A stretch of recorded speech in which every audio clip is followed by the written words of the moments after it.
اعوذ باللہ من الشیطان الرجیم بسم اللہ الرحمن الرحیم رب اشرح لی صدری ویسر لی امری واحلل عقدۃ من لسانی یفقہوا قولی رب زدنا علما اللہم فقہنا فی الدین۔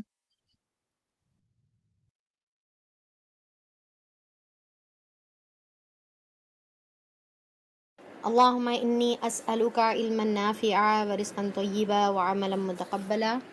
اللہم انفعنا بما علمتنا وعلمنا ما ينفعنا وزدنا علما۔ اللہم انی اعوذ بک من علم لا ينفع ومن قلب لا يخشع ومن نفس لا تشبع ومن دعوت لا يستجاب لها۔ رب یسر ولا تعسر وتمم بالخیر وبک نستعین یا فتاح یا فتاح۔ اللہم لا سہل الا ما جعلتہ سہلا وانت تجعل الحزن اذا شئت سہلا۔ بسم اللہ الرحمن الرحیم۔ چلیے میں آپ لوگوں کا سب کا پھر سے دوبارہ استقبال کرتی ہوں ہمارے فہم قرآن کے ڈے نمبر 5 پہ۔ تو ہم لوگ آج جو کل جہاں تک ہم نے سٹاپ کیا تھا ہم کنٹینیو کریں گے انشاءاللہ، پر اس سے پہلے کل میں نے غلطی سے کچھ آیتیں مس کر دی تھی۔ آیت نمبر 149، ٹھیک ہے؟ تو آپ لوگ جو ہے آیت نمبر 149 چیک کریے۔ وہاں پر ہمارے 3 آیتیں مس ہو گئے تھے، اور اس کے بعد ہم پہلے یہ 3 آیتیں کور کر لیں گے، اور اس کے بعد ہم جو ہے ہمارا کل کا سیشن کنٹینیو کریں گے۔ بسم اللہ الرحمن الرحیم۔ وَمِنْ حَيْثُ خَرَجْتَ فَوَلِّ وَجْهَكَ شَطْرَ الْمَسْجِدِ الْحَرَامِ وَإِنَّا لَلْحَقُّ مِنْ رَبِّكَ وَمَا اللَّهُ بِغَافِلٍ عَمَّا تَعْمَلُونَ۔ تمہارا گزر جس مقام سے بھی ہو وہیں سے اپنا رخ نماز کے وقت مسجد حرام کی طرف پھیر دو۔ تو یہ جو ہے قبلے کی تبدیلی کے بعد کی کنٹینویشن والے آیتیں ہیں۔ تو یہاں پر اللہ تعالیٰ کیا حکم دے رہے کہ جہاں سے بھی تم نکلو تم مسجد حرام کی طرف اپنا جو ہے قبلہ پھیر لو۔ تو اب اس سے جو ہے مفسرین یہ بتاتے ہیں کہ چاہے ہم سفر میں ہو یا ہم حضر میں ہو، یعنی کہ سفر میں ہو یا اپنے جو ہے گھر پر ہو، ہم کو قبلے کی طرف رخ کر کر نماز پڑھنا نماز کی شرط میں سے ہے۔ تو ایون جو ہے سفر میں بھی ہم کوشش کریں کہ قبلے کی رخ جو ہے ہمارا نماز پڑھتے وقت ہمارا رخ قبلے کی طرف ہو۔ اور پھر اللہ تعالیٰ آگے فرماتے ہیں کیونکہ یہ تمہارے رب کا بالکل برحق فیصلہ ہے اور اللہ تم لوگوں کے اعمال سے بے خبر نہیں ہے۔ اور جہاں سے پھر بھی تمہارا گزر ہو اپنا رخ مسجد حرام ہی کی طرف پھیر دیا کرو، اور جہاں بھی تم ہو اسی کی طرف منہ کر کے نماز پڑھو، لوگوں کو تمہارے خلاف کوئی حجت نہ ملے گی۔ یعنی کہ یہ جو ایک قبلہ اللہ تعالیٰ نے پوری امت کا بنا دیے، یہ غیروں کے لیے جو ہے کوئی حجت باقی نہیں رکھے اللہ تعالیٰ، یعنی کہ ہماری یونٹی جو ہے لوگوں کے منہ بند کرائے گی۔ اب یہاں پر کیونکہ آج دیکھیے ہمارے اندر یونٹی نہیں ہے، لوگ ہمارے اوپر جو ہے غیر مسلمان ہمارے فرقے اور مسلکوں کے بارے میں جو ہے باتیں کرتے ہیں، کتنی افسوس کی بات ہے نا۔ تو اللہ تعالیٰ یہاں پر بتا رہے کہ جب تم نماز پڑھو تو اللہ تعالیٰ نے ایک قبلہ کیوں رکھا؟ تاکہ ہماری جو ہے یونٹی اس کے اندر جو ہے ظاہر ہو، کہ تمام دنیا میں ہر کونے والا انسان ایک ہی طرف قبلہ کر کر نماز پڑھے۔ اب سوچیں کہ اگر قبلہ نہیں ہوتا تو ایک مسجد میں ہر کوئی الگ الگ رخ پہ نماز پڑھتا، تو اللہ تعالیٰ نے اس سے ہم کو جو ہے بچا لیا اور ایک ہم کو قبلہ عطا کیا۔ ہاں جو ظالم ہیں ان کی زبان کسی حال میں بند نہ ہوگی، تو ان سے تم نہ ڈرو بلکہ مجھ سے ڈرو۔ تو اللہ تعالیٰ یہاں پر کیا حکم دے رہے؟ فلا تخشوہم واخشونی، اللہ سے ڈرنے کا حکم دیا جا رہا ہے۔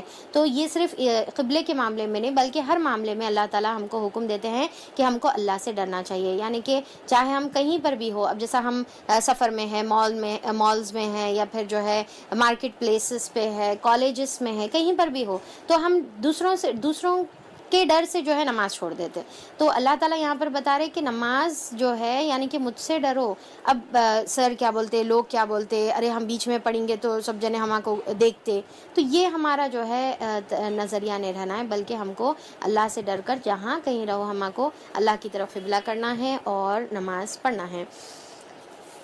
اور اس لیے کہ میں تم پر اپنی نعمت پوری کر دوں، اور اس توقع پر کہ میرے اس حکم کی پیروی سے تم اسی طرح فلاح کا راستہ پاؤ گے جس طرح تمہیں اس چیز سے فلاح نصیب ہوئی ہے کہ میں نے تمہارے درمیان خود تم ہی میں سے ایک رسول بھیجا۔ اب دیکھیے کہ اس سے پہلے ہم لوگ آیت نمبر 129 میں سورہ بقرہ کی ہم دیکھے تھے کہ ابراہیم علیہ السلام نے دعا کی تھی کہ اللہ تعالیٰ میرے اولاد کے لیے ایک تعلیم کا انتظام کر، کوئی ایسا نبی بھیج جو ان کو جو ہے تعلیم دے اور کتاب سے جو ہے قرآن پڑھ کر سنائے اور تزکیہ کرے اور حکمت کی باتیں سکھائے۔ تو اب یہ دعا اللہ تعالیٰ یہاں پر جو ہے قبول کر کے ہماری طرف نبی کریم صلی اللہ علیہ وسلم کو ابراہیم علیہ السلام کی دعا کے بدلے اللہ تعالیٰ نے ہم کو عطا کیا ہے۔ اور آپ صلی اللہ علیہ وسلم کا دعوت کا طریقہ کیسا ہے کہ یہ 4 باتوں پر مشتمل ہے۔ دیکھیے آپ صلی اللہ، غور سے سنیے، آپ صلی اللہ علیہ وسلم کی دعوت کا طریقہ ان 4 باتوں پر مشتمل تھا۔ کیا کہ وہ رسول جو ہے یتلو علیکم آیاتنا، ہماری آیات کو پڑھ کر سناتا ہے، یعنی کہ قرآن کو پڑھ کر سناتا ہے،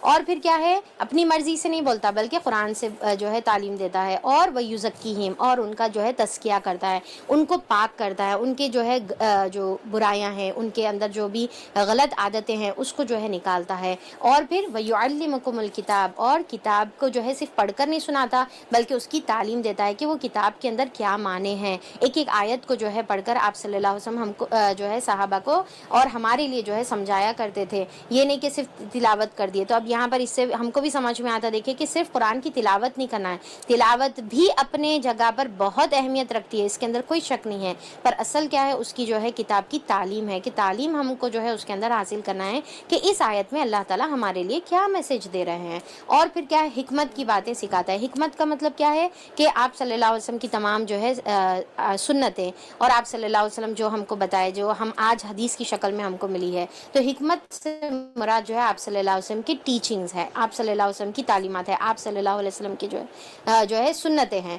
تو آپ صلی اللہ علیہ وسلم نے پریکٹیکلی جو ہے اس کے اوپر، یعنی کہ کتاب کو جو پڑھتے تھے اور اس کو جو تعلیم دیتے تھے اس کے اوپر پریکٹیکلی عمل کر کے بتایا، تو وہ عمل جو ہے حکمت ہے جو آج ہمارے پاس سنت کی شکل میں موجود ہے۔ پھر اور جو ہے وَيُعَلِّمُكُم مَّا لَمْ تَكُونُوا تَعْلَمُونَ، جو تم نہیں جانتے اس کے بارے میں جو ہے وہ تعلیم دیتا ہے۔ تو یہ 4 باتیں آپ صلی اللہ علیہ وسلم کی جو ہے دعوت کا طریقہ تھا، تعلیم کا طریقہ تھا۔ تو انہی 4 باتوں پر ہم کو بھی جو ہے تعلیم دینا ہے اور جو ہے سیکھنا اور سکھانا ہے۔ کیا ہے؟ ایک تو قرآن کی تلاوت کریں گے یا تلاوت سیکھیں گے، دوسرا جو ہے تزکیہ کریں گے یا ہم خود اپنا جو ہے تزکیہ کر لیں گے، کہ اپنے اندر سے تزکیہ کا مطلب کیا ہے، اپنے اندر سے برائیوں کو نکال کر پھینکنا ہے اور اچھائیوں کو جو ہے اندر داخل کرنے کا ہے، اور قرآن کے جو ہے معنی سے سمجھ کر پڑھیں گے، اور آپ صلی اللہ علیہ وسلم کی جو حکمت کی باتیں ہیں، یعنی کہ آپ صلی اللہ علیہ وسلم کی ٹیچنگز، اس کے اوپر جو ہے ہم عمل کریں گے۔ تو یہ 4 چیزیں جو ہے ہمارا یعنی کہ سلیبس کے طور پہ جو ہے اور پھر اللہ تعالیٰ آگے بتاتے ہیں کہ یہ جو اللہ تعالیٰ نے عطا کیا ہمارے اس نبی کریم صلی اللہ علیہ وسلم کی شکل میں ایک رحمت العالمین جو ہے اللہ تعالیٰ نے جو ہم کو دیا ہے، اس کے لیے جو ہے ہم کو اللہ کا جو ہے ذکر اور شکر کرنا ہے۔ فَاذْكُرُونِي أَذْكُرْكُمْ وَاشْكُرُوا لِي وَلَا تَكْفُرُونَ، کہ تم میرا ذکر کرو میں تمہارا ذکر کروں گا، اور میرا شکر ادا کرو، اور میری جو ہے میرے جو ہے نعمتوں کا کفران نعمت نہ کرو۔ تو اب اللہ تعالیٰ یہاں پر کیا حکم دے رہے کہ میرا ذکر کرو۔ مطلب کیا ہے ذکر؟ کہ اللہ تعالیٰ کی یاد ہے۔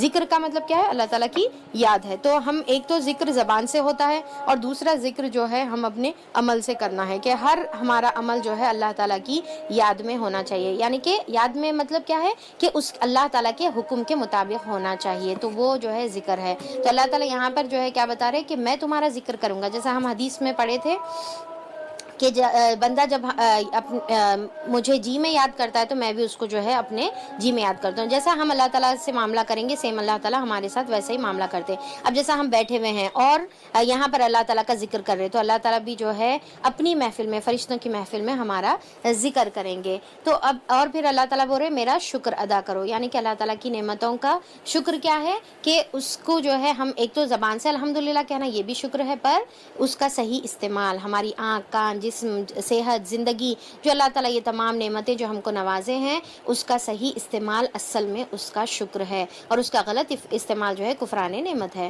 اب یہاں تک جو ہے ہم لوگوں نے پھر آگے جو ہے کل دیکھ لیے تھے ہم لوگ، یا ایھا الذین آمنوا واستعینوا بالصبر والصلاۃ، استعینوا بالصبر والصلاۃ، تو یہ ہم کل پڑھ چکے تھے، تو انشاءاللہ اب ہم لوگ کنٹینیو کریں گے۔ اب آپ لوگ جو ہے آیت نمبر 204 آپ لوگ نکالیے جی، آیت نمبر 204، ٹھیک ہے۔ تو یہاں پر ہم لوگ رکے تھے، اب یہیں سے ہم لوگ کنٹینیو کریں گے۔ بسم اللہ الرحمن الرحیم۔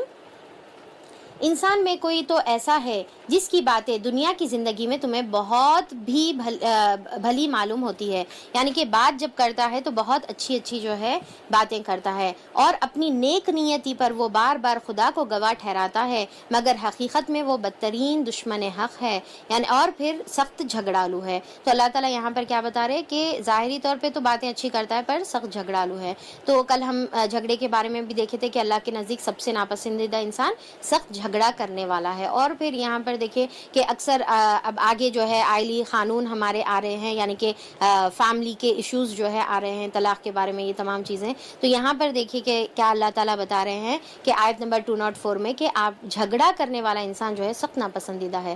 تو اکثر جو ہے شوہر بیوی میں جو ہے جھگڑے ہو جاتے ہیں، ساس بہو میں جھگڑے ہو جاتے ہیں، خاندان میں بھائیوں میں جھگڑے ہو جاتے ہیں۔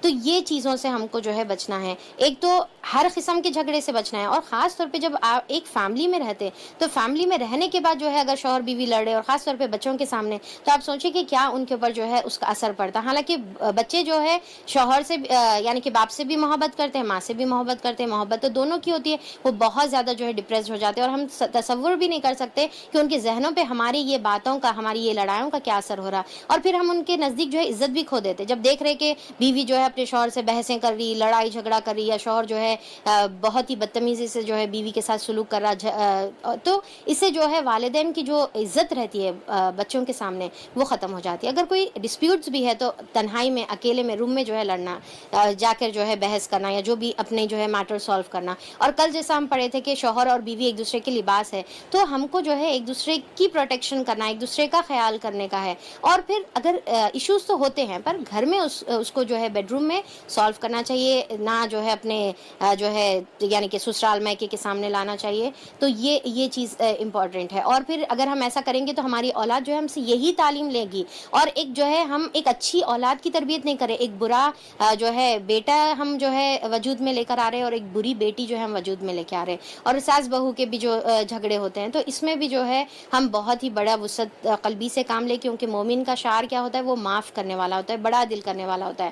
اب دیکھیے کہ اکثر جو ہے آپس میں بھائی بہن ایک دوسرے سے لڑتے ہیں، بھائی جو ہے چہرہ دیکھنے کے لیے تیار نہیں ہوتا، تو بچے یہی دیکھتے ہیں، اور پھر بعد میں جب جو ہے ہم بچوں کو یہ سکھاتے کہ آپ لوگ آپس میں ایک دوسرے سے نہیں لڑنا۔ بھائی چچا اور جو ہے اپنے باپ کو دیکھ رہے کہ لڑے ہوئے ہیں، اور ہم بچوں سے ایکسپیکٹ کر رہے کہ ہمارے بچے جو ہے بہت اچھے سے جو ہے آپس میں بھائی بہن مل کر رہیں، ہمارے بچے مل کر رہیں۔ یہ الگ بات ہے کہ ہم اپنے بھائی بہنوں سے لڑتے رہیں گے، تو یہ ہماری تربیت نہیں ہونی چاہیے، بلکہ ہم ایک آئیڈیل رہنا ہے، ایک مثال رہنا ہے ان لوگوں کے سامنے کہ جو ہے کس طریقے سے محبت اور پیار سے رہنا ہے، اور اگر سامنے والا زیادتی بھی کرے تو درگزر سے بڑا دل کرتے ہوئے جو ہے ان کو معاف کر دینے کا ہے۔ کیونکہ دنیا میں دیکھیے ہر کوئی سے کوئی نہ کوئی کسی سے ہرٹ ہوتا ہی ہے، تو مومن کا شعار کیا ہے کہ وہ درگزر کرنے والا اور معاف کرنے والا ہوتا ہے۔ اچھا، پھر اس کے بعد اللہ تعالیٰ بتا رہے کہ جب اسے اقتدار حاصل ہوتا ہے تو زمین میں وہ ساری دوڑ دھوپ اس لیے کرتا ہے کہ فساد پھیلاتا پھرے اور نسلوں کو جو ہے غارت کرے، حالانکہ اللہ تعالیٰ جسے وہ گواہ بنا رہا ہے فساد کو ہرگز پسند نہیں کرتا، یعنی کہ فساد یہاں کی بات وہاں، وہاں کی بات یہاں، یا پھر جو بھی قسم سے جو ہے رشتوں میں یا پھر آپس میں یا پھر جو ہے زمین میں فساد ہوتا ہے، ویسی چیزوں سے ہم کو بچنا ہے۔ جیسا چغل خور کے بارے میں بھی ہے کہ چغل خور جنت میں نہیں جائے گا۔ اور جب ان سے کہا جاتا ہے کہ اللہ سے ڈرو، تو اپنے وقار کا خیال اس کو گناہ پر جما دیتا ہے۔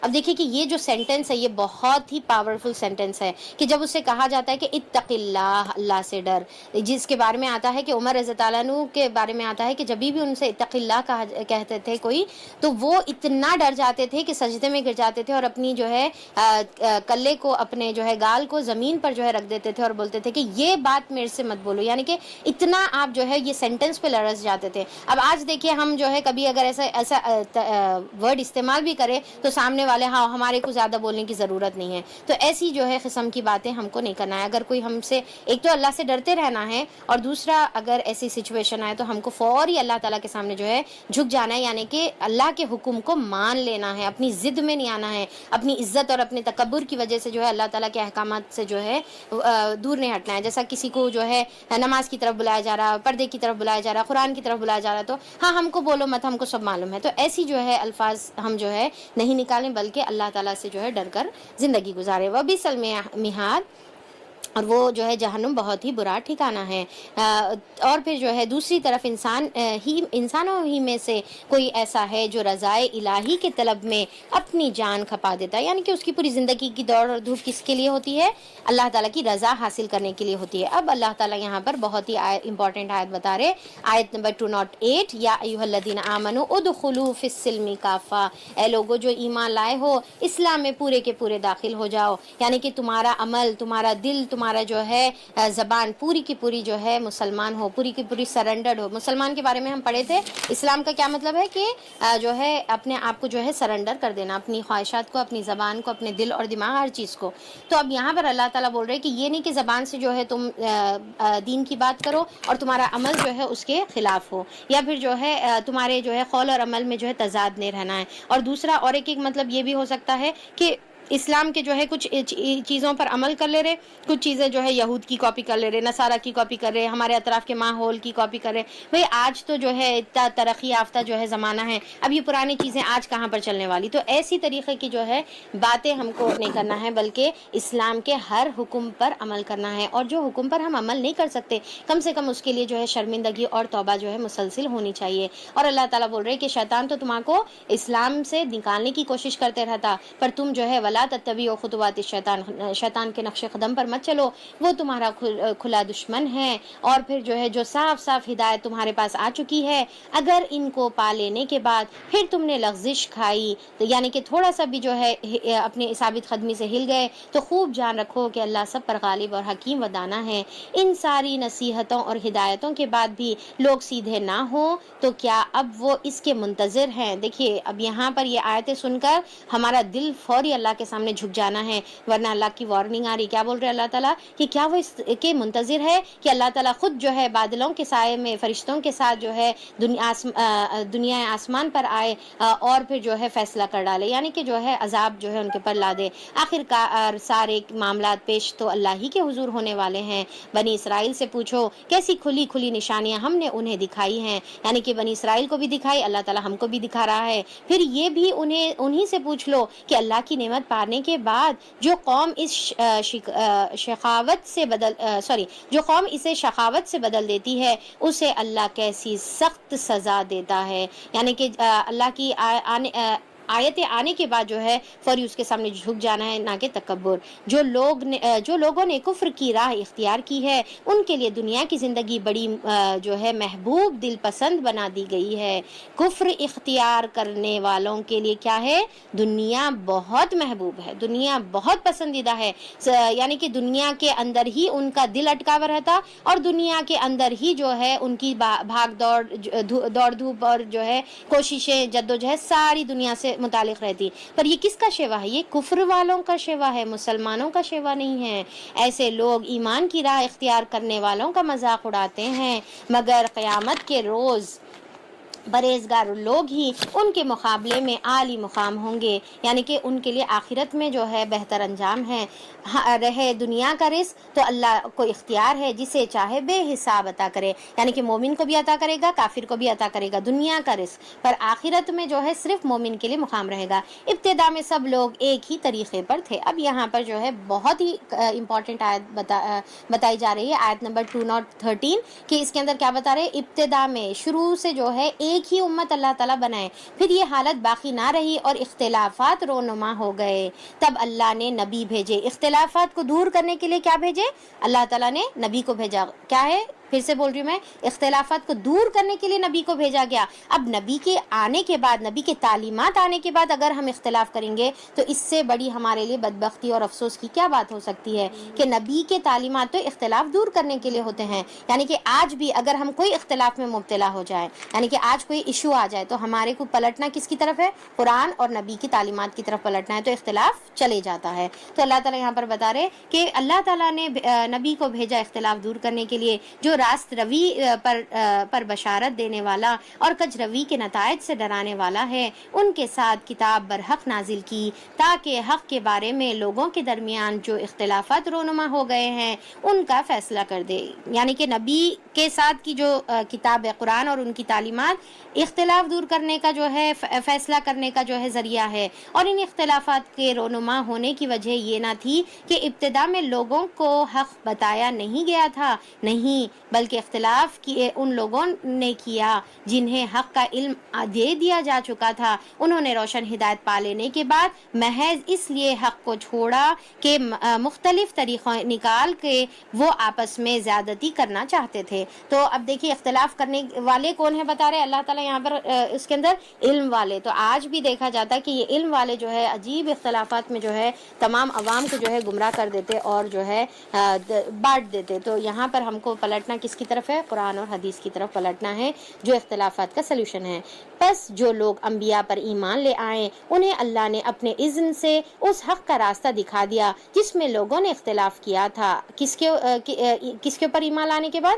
انبیاء پر ایمان لانے کے بعد اللہ تعالیٰ راستہ دکھائیں گے۔ اللہ جسے چاہتا ہے راہ راست دکھا دیتا ہے۔ اب دیکھیے کہ یہ آیتیں نا ان لوگوں کے لیے بھی ہے جو حدیث کا انکار کرتے ہیں یا آپ صلی اللہ علیہ وسلم کی زندگی کا انکار کرتے ہیں۔ تو اللہ تعالیٰ بول رہے کہ ہدایت صرف کس کے لیے ہے؟ انبیاء کے اوپر ایمان لانے والوں کے لیے ہے۔ پھر اللہ تعالیٰ آیت نمبر 214 میں فرماتے ہیں، پھر کیا تم لوگوں نے یہ سمجھ رکھا ہے کہ تم یوں ہی جنت میں داخل کر دیے جاؤ گے؟ اب یہاں پر اللہ تعالیٰ جو ہے بتا رہے کہ جنت جو ہے اتنی آسان اور سستی نہیں ہے کہ تو ہر کسی کو اللہ تعالیٰ جو ہے بس یوں ہی بانٹ دے، جیسا دنیا میں جو ہے رزق بانٹ رہے اللہ تعالیٰ۔ جنت تو آزمائشوں سے گزرنے کے بعد ملے گی۔ اب آزمائش کا کیا مطلب ہے؟ ٹیسٹ ہے۔ اب ٹیسٹ کس طریقے سے ہوگا؟ اللہ تعالیٰ کچھ چھین کر بھی آزما سکتے ہم کو، کچھ دے کر بھی آزما سکتے۔ اکثر کیا ہے، چھین کر آزما لے تو ہم کو آزمائش سمجھ میں آتی ہے، پر جب اللہ تعالیٰ دے کر آزماتا ہے، جیسا کوئی صلاحیت دیتے ہیں اللہ تعالیٰ ہم کو جو ہے بہترین طریقوں سے، مال دولت سے، صلاحیتوں سے، علم سے اللہ تعالیٰ نوازتے ہیں، اور انسان کیا کرتا ہے؟ وہ تمام صلاحیتیں، دولت اور تمام چیزوں کو لے کر جو ہے اس کے اندر تکبر کرتا ہے، میرے پاس سب سے بہترین چیز ہے، تو یہ اس کی آزمائش اور اس میں وہ فیل ہو جا رہا۔ اور پھر دوسری طرف جو ہے اللہ تعالیٰ چھین کر آزماتے ہیں، بیماریوں میں، پریشانیوں میں، اولاد کے ذریعے سے، اور جو ہے الگ الگ طریقوں سے، بھوک سے، جو ہم کل ہی آیت پڑھے تھے۔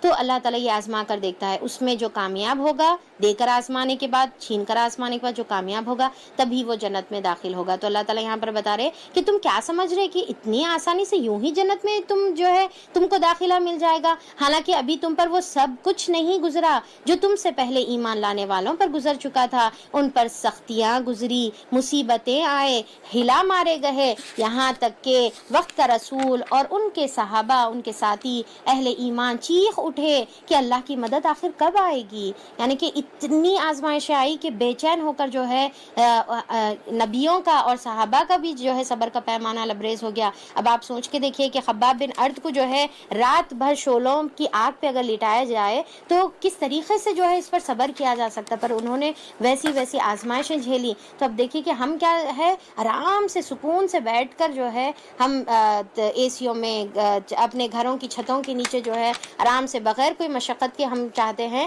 کہ پھر بھی ہم جنت میں چلے جائیں، ہم کچھ بھی محنت نہیں کریں گے، پر جنت ہمارے کو کیسا بھی ہونے کا ہے کیونکہ ہم بس مسلمان ہیں نا بھائی، کلمہ پڑھ لیے۔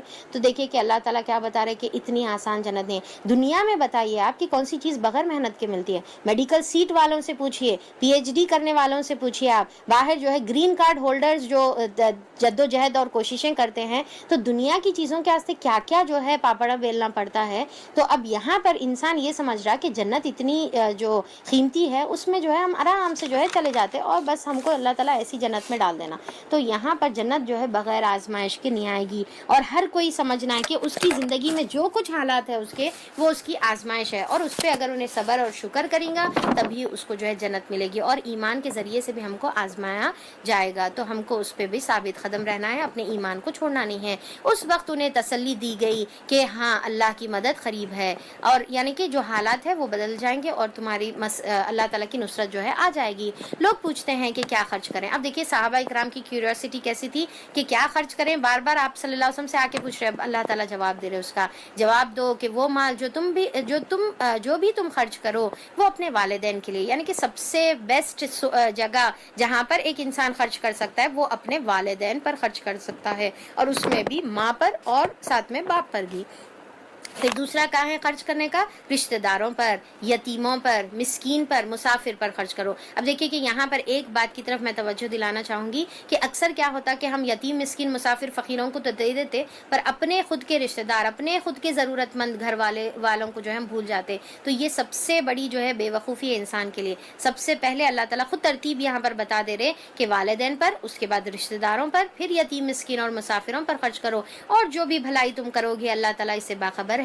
تمہیں جنگ کا حکم دیا جاتا ہے اور وہ تمہیں ناگوار ہے. ہو سکتا ہے کہ ایک چیز تمہیں ناگوار ہو اور وہی تمہارے لیے بہتر ہو. اب یہ جو آیت ہے، اب آیت ایکچولی ریلیٹڈ ٹو قتال ہے، یعنی کہ جنگ ہے، پر یہ آیت اگر ایک انسان اپنی زندگی میں ہر پہلو میں اگر سمجھ جائے تو یہ کی فار سکسیس ہے، یعنی کہ آخرت کی کامیابی کا یہ جو ہے ایک سب سے بڑا جو ہے کی ہے. تو اللہ تعالیٰ کیا بتا رہے کہ ہو سکتا ہے کہ ایک چیز تمہیں ناگوار ہو، یعنی کہ ہماری زندگی میں کئی ایسے حالات آتے، پریشانی، مشکلات اور ایسے کئی حالات آتے تو ہم کیا سمجھتے کہ یہ کیوں ہوا میرے ساتھ، یہ ایسا کئی کو ہو رہا اللہ تعالیٰ میرے ساتھ.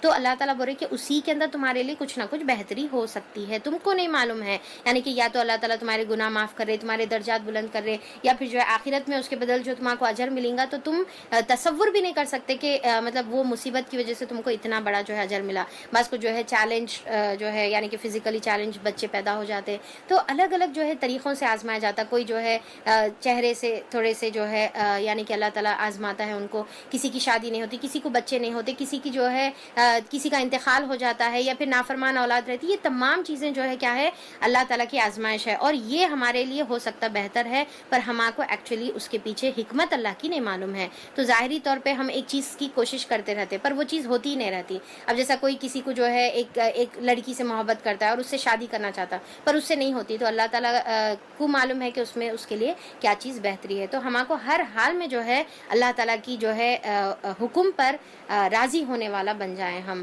یعنی کہ اللہ تعالیٰ کے فیصلوں پر راضی ہونے والا بن جائیں. اور ہو سکتا ہے کہ ایک چیز تمہیں پسند ہو اور وہی تمہارے لیے بہت بری ہو. اللہ جانتا ہے اور تم نہیں جانتے. لوگ پوچھتے ہیں ماہ حرام میں لڑنا کیسا ہے، کہو اس میں لڑنا بہت برا ہے. اب یہاں پر جو ہے ایک واقعہ اس سے ریلیٹڈ ہے سیرت میں، کہ ایک صحابہ اکرام کی جو ٹولی تھی، آپ صلی اللہ علیہ وسلم جو ہے کچھ انکوائری کرنے کے لیے بھیجے تھے، تو راستے میں کسی کا غلطی سے ایک کا جو ہے مشرک کا قتل ہو گیا تھا.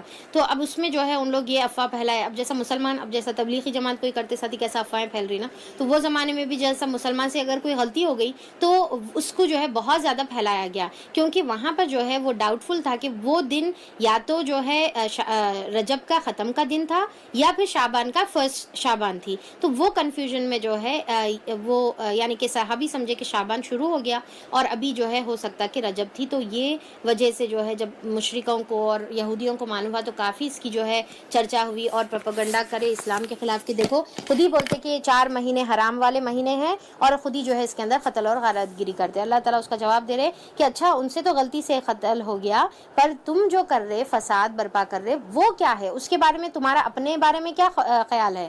تو اللہ تعالیٰ بول رہے اس میں لڑنا بہت برا ہے، مگر راہ خدا سے لوگوں کو روکنا، اللہ تعالیٰ کی جو ہے راہ سے لوگوں کو روکنا اور کفر کرنا اور مسجد حرام کا راستہ خدا پرستوں کے لیے بند کر دینا اور حرم کے رہنے والوں کو وہاں سے نکالنا، یعنی کہ اتنا ٹارچر کرے کہ نکلنے پر مجبور ہو گئے، اللہ کے نزدیک اس سے بھی زیادہ برا ہے اور فتنہ خون ریزی سے زیادہ شدید ہے. وہ تو تم سے لڑے ہی جائیں گے، حتیٰ کہ اگر ان کا بس چلے تو تمہیں اس دین سے پھیر لے جائیں. اور یہ خوب سمجھ لو کہ تم میں سے جو کوئی اس دین سے پھرے گا کفر کی حالت میں یعنی کہ اور کفر کی حالت میں جان دے گا، یعنی کہ اس کا لاسٹ ڈیڈ جو ہے کافر ہی انہیں مرا، اور جو ہے کفر سے یعنی کہ اسلام سے پھر گیا، مرتد بھی سے جو ہے مراد ہوتا ہے، تو اس کے اعمال دنیا اور آخرت دونوں میں ضائع ہو جائیں گے، یعنی کہ سارے اچھے اعمال جو ہے اس کے ضائع ہو جائیں گے۔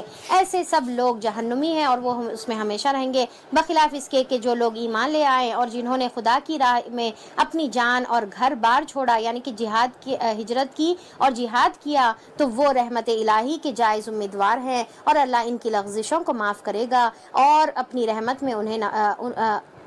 سے انہیں نوازے گا۔ پوچھتے ہیں شراب اور جوے کا کیا حکم ہے؟ اب جیسا میں اس سے پہلے آیت منسوخ کے ٹائم پہ اگزامپل دی تھی آپ کو، تو یہ سورہ بقرہ کی یہ فرسٹ آیت ہے اور فرسٹ حکم ہے شراب کے بارے میں، اور سیکنڈ اور تھرڈ حکم جو ہے ہم نساء اور مائدہ میں دیکھیں گے۔ تو آیت نمبر جو ہے 219 چل رہی ہے ہماری، وہ پوچھتے ہیں شراب اور جوے کا کیا حکم ہے؟ کہو ان دونوں چیزوں میں بڑی خرابی ہے، اگرچہ ان میں لوگوں کے لیے کچھ نفع بھی ہے، مگر ان کا گناہ ان کے فائدے سے بہت زیادہ ہے۔ تو اب یہاں پر جو ہے بعض لوگ سمجھتے ہیں ارے حرام تو نہیں ہے نا، پر یہاں پر جو گناہ ہے مطلب کہ وہ جو ہے اللہ تعالیٰ کا ناراضگی جو ہے مول لینے والی جو ہے چیز ہے، اور آگے اس کا فائنل حکم بھی آئے گا۔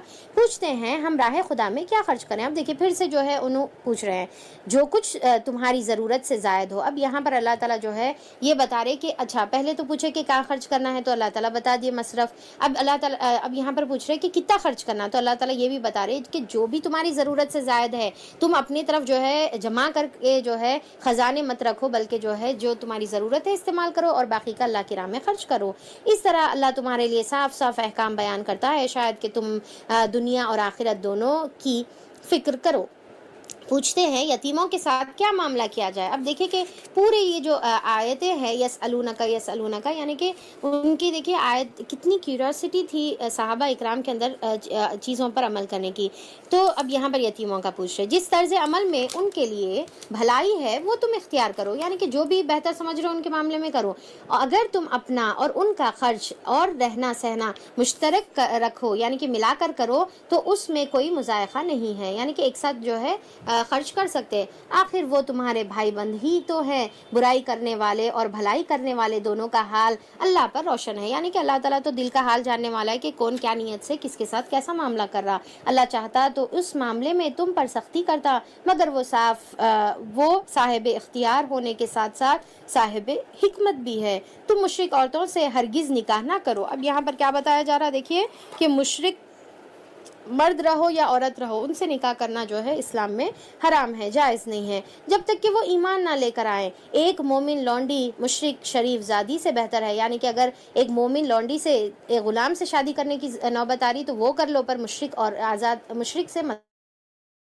کرو، اگرچہ وہ تمہیں بہت پسند ہو، مشرک چاہے بہت پسند ہو تو بھی نہیں کرنا ہے۔ اور اپنی عورتوں کا نکاح مشرک مردوں سے کبھی نہ کرنا جب تک کہ وہ ایمان نہ لے آئے۔ اب اس کی وجہ اللہ تعالیٰ بتا رہے ایک مومن غلام مشرک شریف سے بہتر ہے، اگرچہ وہ تمہیں بہت زیادہ پسند ہو۔ یہ لوگ تمہیں آگ کی طرف بلاتے ہیں، کیوں نہیں کرنا ہے؟ کیونکہ وہ آگ کی طرف بلاتے ہیں اور تمہاری جو جنریشن ہوگی وہ پوری جو ہے مشرک جنریشن ہوگی۔ اب دیکھیے کہ کیسا بعض وقت آتا نا کہ فور فادرز جو ہے مسلمان رہتے، پر ایک غلط سٹیپ، ایک انسان کا غلط سٹیپ پوری جنریشن کو تا قیامت تک جو ہے مشرک بنا دے سکتی۔ تو یہ جو ہے اللہ تعالیٰ یہاں سے ہم کو بتا رہے ہیں، اور اللہ اپنے اذن سے تم کو جنت اور مغفرت کی طرف بلاتا ہے، یعنی کہ اللہ کس کی طرف بلا رہا؟ جنت اور مغفرت کی طرف۔ تو اب اس سے ایک بات یہ بھی سمجھ میں آتی ہے کہ جب نکاح کرو تو کیا دیکھنا چاہیے؟ تقویٰ دیکھنا چاہیے، رتبہ نہیں، مال نہیں۔ اکثر کیا ہے کہ ہم جو ہے شادی کرتے وقت اپنی بچیوں کی یا پھر جو ہے بچیاں خود اپنی شادیوں کے ٹائم پہ کیا دیکھتے کہ بس مالدار ہے کیا نہیں، اچھا پڑھا لکھا ہے کیا نہیں، دنیا میں سٹیٹس اس کا کیا ہے، بس یہ چیزوں پہ ہماری جو ہے نظر ہوتی ہے، اور تقویٰ تو بالکل بھول جاتے کہ اس کے اندر جو ہے تقویٰ ہے یا نہیں ہے، اللہ سے ڈرنے والا ہے نہیں ہے۔ تو یہ ایسی شادیاں جو ہے کبھی بھی فلاح پا نہیں سکتی، ایسی شادیاں اللہ تعالیٰ جو ہے کبھی بھی اس کے اندر برکت نہیں دیتے۔ اب اگر کوئی سکسیسفل اگر ہم کو نظر بھی آ رہے تو پھر وہ جو دنیا کی متاع ہے بس دنیا کی مل جا رہی ہے، آخرت میں کوئی حصہ نہیں ہے ایسے لوگوں کا۔ اللہ اپنے اذن سے تمہیں جنت اور مغفرت کی طرف بلاتا ہے، اور وہ اپنے احکام واضح طور پر لوگوں کے سامنے بیان کرتا ہے، توقع ہے کہ وہ سبق لیں گے اور نصیحت قبول کریں گے۔ پوچھتے ہیں حیض کا کیا حکم ہے؟ کہو وہ ایک گندگی کی حالت ہے اور ایک تکلیف کی حالت ہے، اس میں عورتوں سے الگ رہو. یعنی کہ اب وہ جب تکلیف کی حالت ہے تو اس میں جو ہے عورتوں کے قریب جا کر جو ہے ان کو مزید تکلیف نہیں دینے کا ہے. اور پھر کیا ہے، ویسی گندگی کی حالت میں بھی جو ہے اسلام میں جائز نہیں ہے جو ہے ریلیشن قائم کرنا، شوہر بیوی کے ریلیشنز کو قائم کرنا. اور ان کے جو ہے ان کے قریب نہ جاؤ جب تک کہ وہ پاک صاف نہ ہو جائیں، یعنی کہ طہر کی حالت میں پھر جا سکتے. پھر جب وہ پاک ہو جائیں تو ان کے پاس جاؤ اس طرح جیسا کہ اللہ تعالیٰ نے تم کو حکم دیا، یعنی کہ جائز طریقے سے. اللہ ان لوگوں کو پسند کرتا ہے جو بدی سے باز رہے اور پاکیزگی اختیار کرے. اب یہاں پر دیکھیے آیت کیا ہے، ان اللہ یحب التوابین و یحب المتطہرین، کہ اللہ تعالیٰ محبت رکھتا ہے توابین، توبہ کرنے والوں سے، اپنے دل کو پاک کرنے والوں سے، اور ویحب المتطہرین، اور ظاہری اپنے کپڑوں اور بدن کو بھی پاک رکھنے والوں سے اللہ تعالیٰ محبت کرتا ہے. پاکیزگی کو اللہ پسند کرتا ہے، دل کی پاکیزگی اور بدن کی بھی. اب دیکھیے کہ اکثر ہم بدن کی پاکیزگی تو یاد رکھ لیتے ہیں پر دل کو پاک نہیں کرتے. دل کو ایک تو گناہوں سے توبہ کر کر پاک کریں، اور جو ہے لوگوں کے بغض، دل میں حسد، جلن، کینہ، کپٹ، یہ چیزوں سے بھی پاک رکھیں. تو ایسے پاک رہنے والوں سے اللہ تعالیٰ محبت رکھتا ہے. تمہاری عورتیں تمہاری کھیتیاں ہیں، تمہیں اختیار ہے جس طرح ہو اپنی کھیتی میں جاؤ. اب یہاں پر اللہ تعالیٰ جو ہے عورت کی عزت کو جو ہے ایلیویٹ کر کے اللہ تعالیٰ بتا رہے کہ وہ تمہاری جو ہے کھیتیاں ہیں، یعنی کہ تمہاری لونڈی غلام نہیں ہے کہ مرضی میں جیسا جو ہے ان کے ساتھ معاملہ کرو، بلکہ وہ جو ہے جیسا ایک فارمر جو ہے کھیت کی حفاظت کرتا ہے، جیسا دیکھ کر اس کو خوش ہوتا ہے، اس کی کیئر کرتا ہے، اس کو جو ہے یعنی کہ اس سے اٹیچمنٹ اس کا ہوتا ہے، اس کے اندر سے جو ہے جو تکلیف کی چیزیں ہیں، جو بیکار چیزیں ہیں، وہ ویڈز کو ہٹا کر پھینکتا ہے. تو جیسا فارمر ٹیک کیئر کرتا ہے تو اسی طریقے سے عورتوں کو بھی جو ہے تم خیال رکھو. ایسا نہیں کہ ضرورت کے تحت استعمال کر اس کو پھینک دو. تو اللہ تعالیٰ یہاں پر عورتوں کی عزت کو بلند کر کر جو ہے اللہ تعالیٰ بتا رہا ہے. مگر اپنے مستقبل کی فکر کرو اور اللہ کی ناراضگی سے بچو، یعنی کہ کوئی ایسا عمل نہیں کرو جس سے اللہ ناراض ہو، اور اللہ سے ڈرتے رہو. خوب جان رکھو کہ تمہیں ایک دن اس سے ملنا ہے. اور اے نبی کریم صلی اللہ علیہ وسلم، جو تمہاری ہدایت کو مان لے انہیں فلاح و سعادت کا مزدہ سنا دو. اللہ کے نام کو ایسی قسمیں کھانے کے لیے استعمال نہ کرو. اب یہاں پر اللہ تعالیٰ دوسرا حکم بتا رہے کہ اللہ تعالیٰ کی جو ہے نام کو جھوٹی قسمیں کھانے کے لیے، ہم جو ہے کوئی بھی اپنا جو ہے کوئی چھوٹا سا ڈسپیوٹ ہو گیا تو اللہ کی قسم بلکہ بہت آسانی سے بول دیتے. تو یہ قسم، اللہ کا نام اتنا معمولی نہیں ہے کہ تم اپنے بیکار ڈسپیوٹس پہ اللہ کا نام لیتے رہو. جن سے مقصود نیکی اور تقویٰ اور بندگان خدا کی بھلائی کے کاموں سے باز رہنا ہو، ایسے چیزوں پر نام نہیں لے سکتے اللہ تعالیٰ کا. اللہ تمہاری ساری باتیں سن رہا ہے اور سب کچھ جانتا ہے. جو بے معنی قسمیں تم بلا ارادہ کھا لیتے ہو، اب ایسی بس منہ سے نکل گیا واللہ ایسا کچھ نکل گیا، تو اس پر جو ہے اس پر تمہاری کوئی گرفت نہیں ہے. مگر جو قسمیں تم سچے دل سے کھاتے ہو، جانتے ہوئے اللہ کو حاضر ناظر بنا کر کھاتے ہو، تو اس میں جو ہے ان کی باز پرس تم سے ضرور ہونے والی ہے. اللہ بہت درگزر کرنے والا اور بردبار ہے. جو لوگ اپنی عورتوں سے تعلق نہ رکھنے کی قسم کھا بیٹھے، یعنی کہ اس کو ایلا کہتے ہیں اسلامی شریعت میں، تو اللہ تعالیٰ جس میں جو ہے کوئی ناراضگی کی وجہ سے اب میں بیوی کے قریب نہیں جاؤں گا، ایسی جو ہے کوئی قسم کھانا، تو اللہ تعالیٰ بول رہے کہ یہ اس کی میکسیمم مدت 4 مہینے ہے. ایسا نہیں کہ بس تم قسم کھا کے جو ہے عورت کو ایسی لٹکتا چھوڑ دو تو تمہارے لیے جو ہے جائز ہو گیا اور تم اپنی منمانی کرو گے. تو اللہ تعالیٰ یہاں پر بول رہے کہ نہیں، صرف 4 مہینے تک جو ہے وقت ہے. آپس میں صلح کر لو، آپس میں بات کر لو، رجوع کر لو. تو اگر انہوں نے رجوع کر لیا تو اللہ انہیں معاف کرنے والا اور رحیم ہے.